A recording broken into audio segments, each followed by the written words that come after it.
کریم محبوب فرمانے لگے بندوں کے سامنے دکھ نہ بیان کرنا، اللہ تجھے کبھی غنی نہیں کرے گا، تو اپنے دکھ اپنے رب کو بتا، تو دعائیں مانگ، تو اس کی بارگاہ میں حاضر ہو، تو اس کے حضور عرض کر۔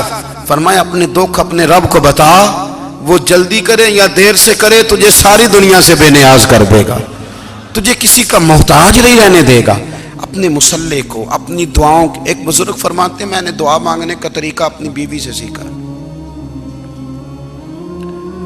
دعا مانگنے کا طریقہ اپنی، سیکھنے والے تو اپنے بچوں سے بھی سیکھ لیتے ہیں، سیکھنے والے تو ہر ایک سے سیکھتے ہیں۔ وہ کہتے ہیں میں نے دعا مانگنے کا سلیقہ اپنی بیوی سے سیکھا ہے۔ حضرت وہ کس طرح؟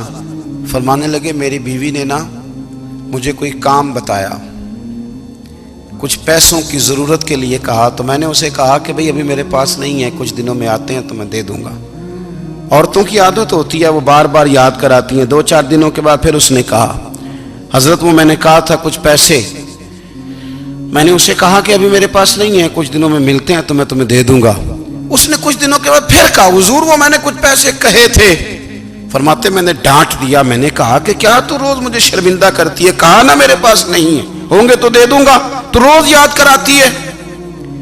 فرماتے ہیں اس نے پہلے تو میری ڈانٹ کو سہا، پھر میرے سخت جملوں نے اس کی آنکھوں میں آنسو پیدا کر دیے، پھر اس نے اپنے آنچل میں اپنے اس دکھ کو سمیٹا، اور پھر اس نے ایک جملہ کہا تو میں رو پڑا، اور مجھے اپنے رب سے مانگنے کا طریقہ آ گیا۔